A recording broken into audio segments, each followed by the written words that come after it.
Open a project. Then go to Elements. Search for YouTube logo. See all in graphics. And you cannot find an original YouTube logo here for free. All original logos are available for Canva Pro users only. But don't worry. I have a solution for you.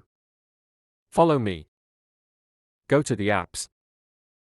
Search for Brand Fetch.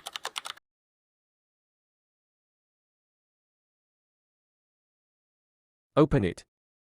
Search for YouTube logo. Here you will find the original logos for free use. Let's use one of them for our project. Now, you got the idea how to use brand logos for free. You can search for any brand logos here.